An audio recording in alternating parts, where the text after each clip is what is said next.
Assalamualaikum warahmatullahi wabarakatuh. Halo semuanya, perkenalkan nama saya Hasran Hituna. Saya merupakan mahasiswa dari jurusan Kesehatan Masyarakat Universitas Negeri Gorontalo kelas B dengan NIM 081014250026.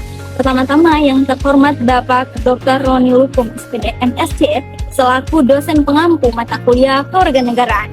Jadi video ini saya buat untuk memenuhi tugas ujian akhir semester dari Bapak Dr. Roni Lukum.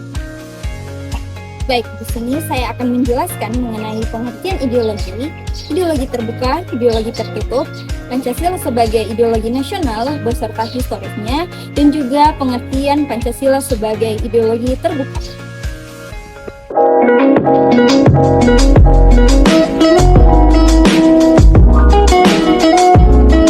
Ideologi merupakan suatu sistem pemikiran yang berisi nilai-nilai, keyakinan, cita-cita, serta gagasan yang dijadikan pedoman oleh suatu bangsa atau kelompok dalam menjalankan kehidupan. Ideologi berasal dari bahasa Yunani yaitu idea yang berarti gagasan atau pemahaman, serta logos merupakan ilmu. Dengan demikian, ideologi dapat diartikan merupakan sebagai ilmu tentang gagasan atau kumpulan gagasan yang menjadi dasar dalam bertindak. Di suatu negara, ideologi merupakan atau memiliki peran yang sangat penting karena menjadi arah dan juga pedoman dalam mencapai tujuan nasional. Ideologi juga berfungsi sebagai identitas bangsa yang membedakan dari bangsa lain. Selain itu, ideologi menjadi landasan dalam penyusunan kebijakan hukum dan juga sistem pemerintahan. Dalam kehidupan berbangsa dan bernegara, ideologi tidak hanya berisi cita-cita yang ingin dicapai, tetapi juga memberikan pedoman mengenai cara mewujudkan cita-cita tersebut. Oleh karena itu, setiap negara memiliki ideologi yang menjadi dasar penyelenggaraan kehidupan negaranya.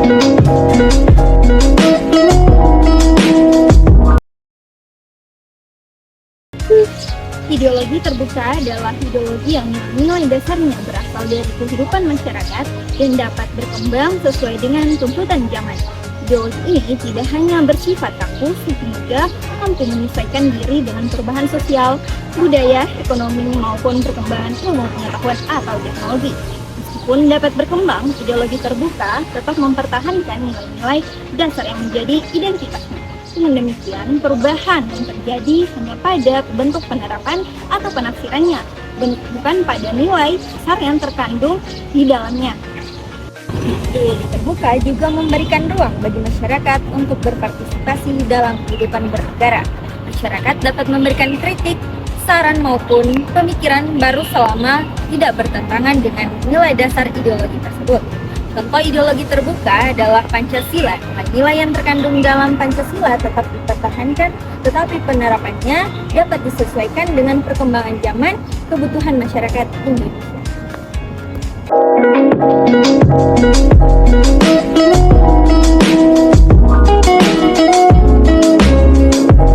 Baik, selanjutnya kita beralih ke ideologi tertutup. Ideologi tertutup adalah ideologi yang bersifat mutlak dan tidak memberikan ruang bagi perubahan. Nilai yang terdapat dalam ideologi tertutup dianggap sebagai kebenaran absolut yang harus diterima oleh seluruh masyarakat. Dalam ideologi tertutup, masyarakat biasanya tidak memiliki kebebasan untuk mengkritik atau mengembangkan nilai-nilai yang telah ditetapkan. Ideologi ini seringkali dipaksakan oleh penguasa dan digunakan untuk mempertahankan kekuasaan. Karena sifatnya yang kaku, ideologi tertutup sering mengalami kesulitan dalam menyesuaikan diri dengan perubahan zaman. Akibatnya, masyarakat dapat mengalami keterbatasan dalam berpikir, berpendapat, dan berpartisipasi dalam kehidupan politik.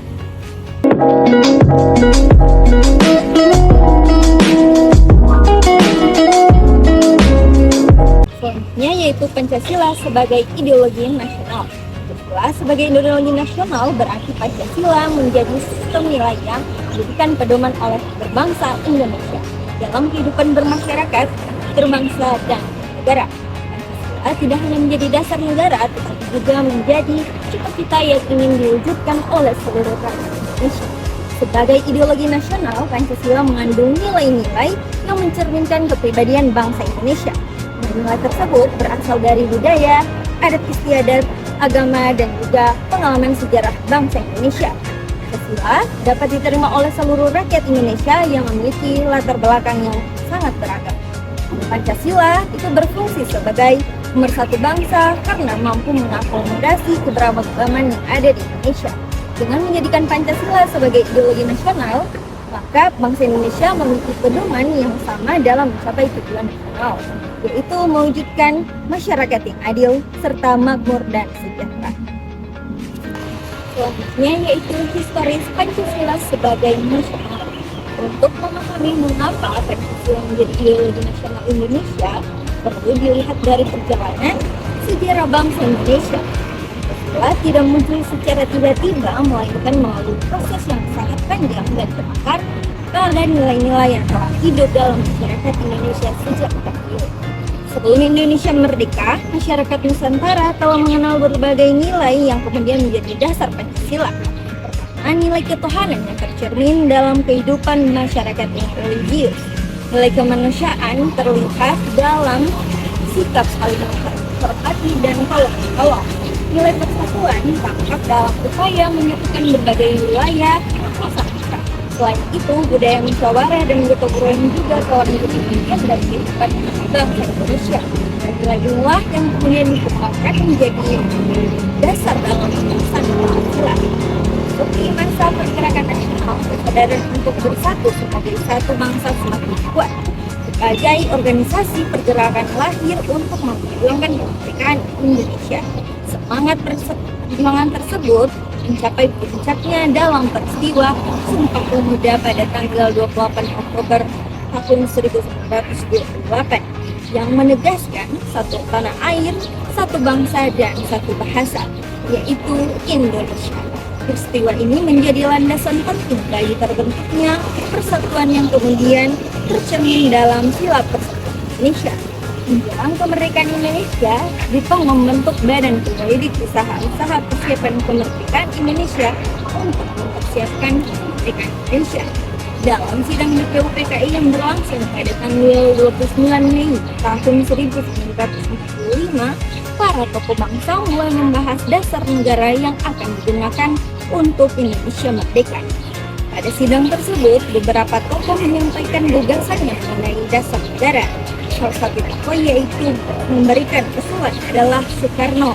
Dalam pidatonya pada tanggal 1 Juni 1945, Soekarno memperkenalkan istilah Pancasila yang berisi 5 prinsip dasar bagi negara Indonesia. Tanggal lahir tersebut dikenal sebagai Hari Lahir Pancasila.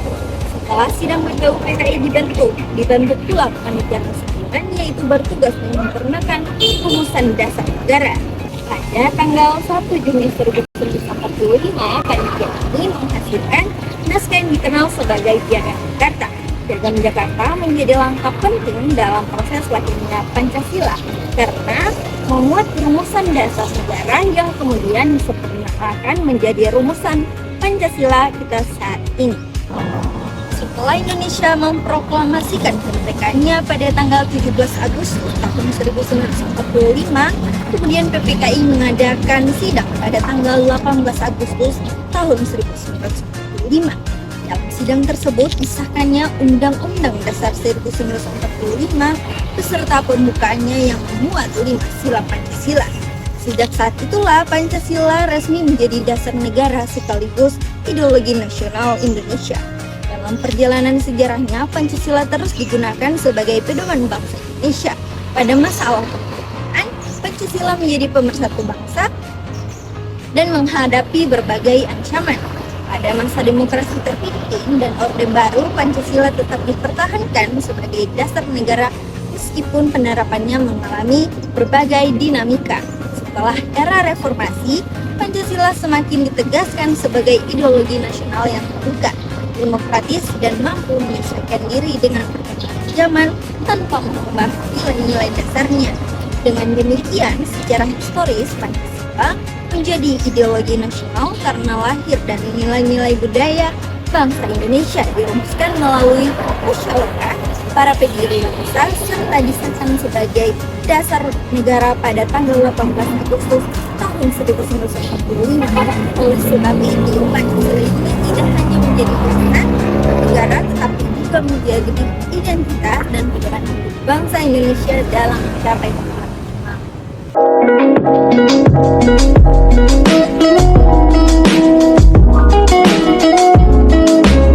Baik, selanjutnya kita akan membahas Pancasila sebagai ideologi terbuka.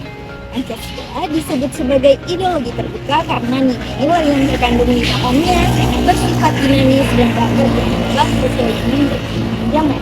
Nilai dasar Pancasila tetap diperhatikan, tetapi penerapannya dapat disesuaikan dengan kebutuhan dan juga kebutuhan masyarakat. Penerapan Pancasila tidak berarti bahwa semua nilai dalam Pancasila itu dapat berubah. Yang dapat berubah adalah cara penerapannya dalam penjabaran nilai tersebut dalam kehidupan sehari-hari. Kan? 5 sila Pancasila sebagai nilai dasar tetapi bersifat tetap dan tidak berganti. Sebagai ideologi terbuka, Pancasila mampu menjawab berbagai persoalan yang muncul akibat globalisasi, kemajuan teknologi, perubahan sosial, maupun perkembangan politik. Oleh karena itu, Pancasila tetap relevan digunakan sebagai pedoman hidup bangsa Indonesia hingga saat ini. Kedua, yaitu faktor yang menjadikan Pancasila sebagai ideologi terbuka. Ada 4 faktor. Yang pertama yaitu Pancasila berasal dari budaya dan kepribadian bangsa Indonesia, milik ketuhanan, kemanusiaan, persatuan, musyawarah, dan keadilan telah hidup dalam masyarakat Indonesia jauh sebelum negara Indonesia ini merdeka. Yang kedua, Pancasila merupakan kebebasan para pejuang bangsa. Karena dibentuk oleh musyawarah dan konsensus nasional, Pancasila dapat diterima oleh seluruh golongan masyarakat. 3. Pancasila memiliki sifat yang sangat fleksibel. Pancasila mampu menyesuaikan diri dengan perkembangan zaman tanpa kehilangan nilai-nilai dasarnya.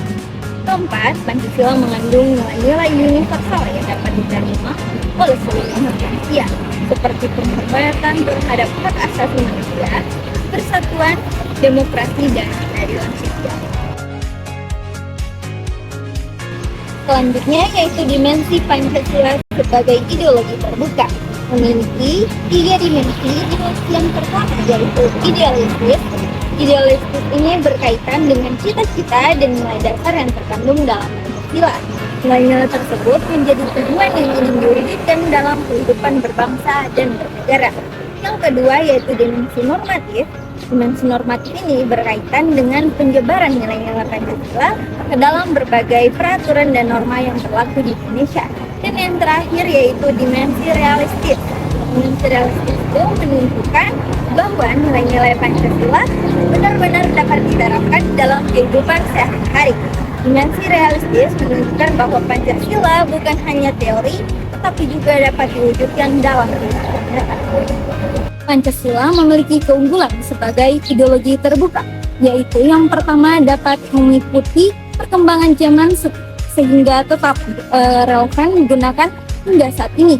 Yang kedua, Pancasila dapat menjadi pemersatu bangsa yang memiliki keberagaman suku, agama, ras, dan budaya. Ketiga, Pancasila menghargai demokrasi dan hak asasi manusia. Serta yang keempat, Pancasila mampu menjadi pedoman dalam menghadapi berbagai tantangan global tanpa kehilangan identitas nasional. Berdasarkan uraian tersebut dapat disimpulkan bahwa Pancasila itu lahir dari nilai-nilai budaya, adat istiadat, dan pengalaman sejarah bangsa Indonesia melalui proses perumusan yang panjang hingga pengesahan pada tanggal 18 Agustus tahun 1945. Pancasila menjadi dasar negara sekaligus pedoman dalam kehidupan bermasyarakat, berbangsa, serta bernegara. Oleh karena itu, sebagai generasi penerus bangsa, kita perlu memahami, menghayati, dan mengamalkan nilai-nilai Pancasila dalam kehidupan sehari-hari. Itulah penjelasan yang dapat saya sampaikan. Semoga informasi ini bisa menambah wawasan dan juga ilmu bagi siapapun yang menonton. Saya pamit undur diri. Wassalamualaikum warahmatullahi wabarakatuh.